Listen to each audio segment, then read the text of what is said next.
Tallinn-Pärnu-Ikla maantee ja Jõgisoo sild. Vaatate neid tellinguid seal ja arvate, et käivad ehitustööd. No tegelikult nii see ei ole. Hoopiski uusima kosmosetehnoloogiaga üritatakse vaadata silla konstruktsioonide sisse, et aru saada, mis võiks olla selle silla eluiga. Senine praktika on olnud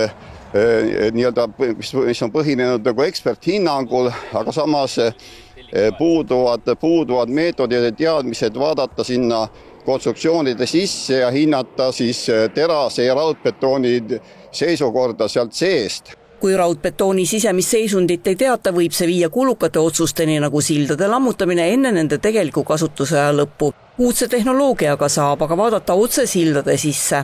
Me kasutame meie ettevõtja nii-öelda kosmilist kiirgust, müoonkiirgust ja teostatakse pikaajalised mõõtmised ja eesmärk on samuti, et selle kiirguse ja mõõtmistulemustega hinnatakse siis terase ja konstruktsiooni seisukorda, et see on maailmas unikaalne meetod. Eestis on riigimaanteedele peaaegu 1200 sildaviadukti, 2/3 nendest on ehitanud nõukogude ajal, et põhimõtteliselt nad on oma eluea lõpul, aga samas nende seisukord on rahuldav, aga reaalsus on see, et koormused kasvavad. Koormused kasvavad, sest valmisolek peab olema militaarveokite teenindamiseks ja elektriliste raskeveokite teljekoormuse suurenemiseks. Sestap peame teadma oma taristuobjektide eluiga ja vastupidamisvõimet ning seda tehakse ainulaadse kosmosetehnoloogia abil. Meie jälgime müüoneid. Müüonid ongi see kosmilise kiirguse osakene. Müüon on nagu elektron, mis lendab meie ümber, ta on niisugune laetud osakene ja ta läbib praktiliselt kõike.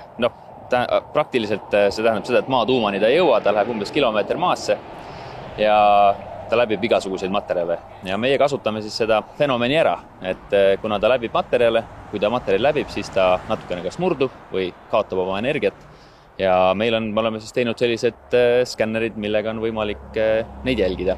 No see müüonid, see kõlab natuke nagu piikeel, et kas te tahate öelda, et need on siin meie ümber ka praegu? Jaa, minutis umbes pöidlast läheb üks müüon läbi. Et kui võtta siis ruutmeetrist läbib 10 000 müüonit minutis ja need lendavad üle alt alla horisontaalis igas suunas. Neid näeb ainult niisuguse spetsiaalse materjaliga. See on sintsileeriv plastik, millega meie neid jälgime või millest läbi minnes siis tekib selline valgussähvatus ja me korjame selle valgussähvatuse kokku.